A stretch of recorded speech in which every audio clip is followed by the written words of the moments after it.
Welcome to this lecture on data binding in Angular. Today, we will explore how Angular handles the interaction between the model and the view, allowing for seamless synchronization of data across the application. What is data binding?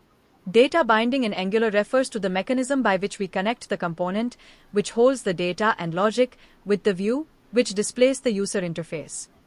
This binding keeps the model and the view synchronized, meaning that any changes in the component are automatically reflected in the view, and vice versa.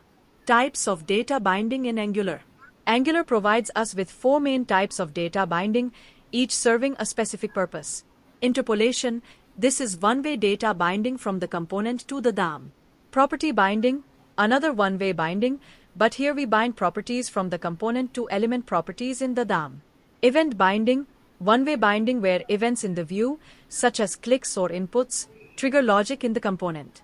Two-way data binding, synchronization in both directions, meaning changes in the view update the component and vice versa. Interpolation. Let's start with interpolation. This is one of the simplest ways to bind data from the component to the view. It uses double curly braces to display the value of a component property in the template.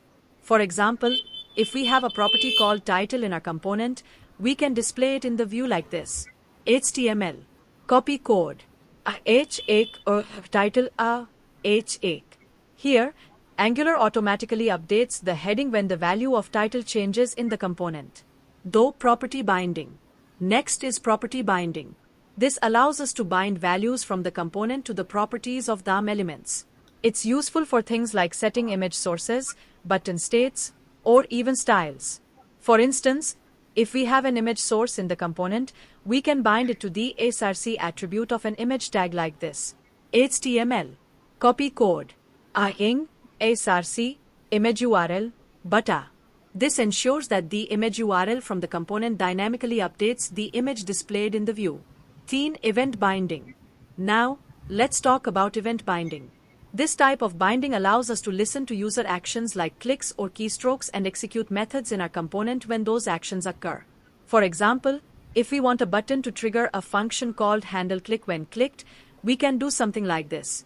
HTML. Copy code. A button, click, handleClick, a click me, button. This binds the click event to the method in the component, so when the button is clicked, the logic in handleClick is executed. Two-way data binding. Finally, we have two-way data binding, which is a combination of both property and event binding. It keeps the model and the view in sync.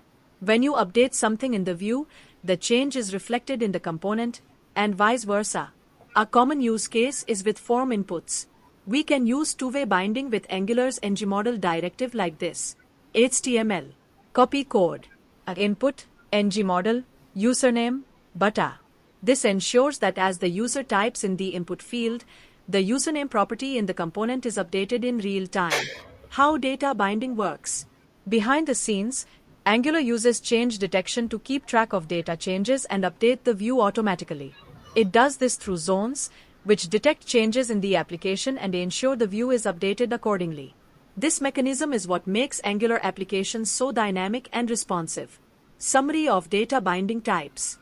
To summarize, interpolation binds data from the component to the view.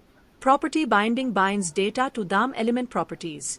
Event binding connects DOM events to component methods. Two-way binding keeps the view and the model synchronized. Angular's powerful data binding mechanisms allow for efficient development and smooth user experiences.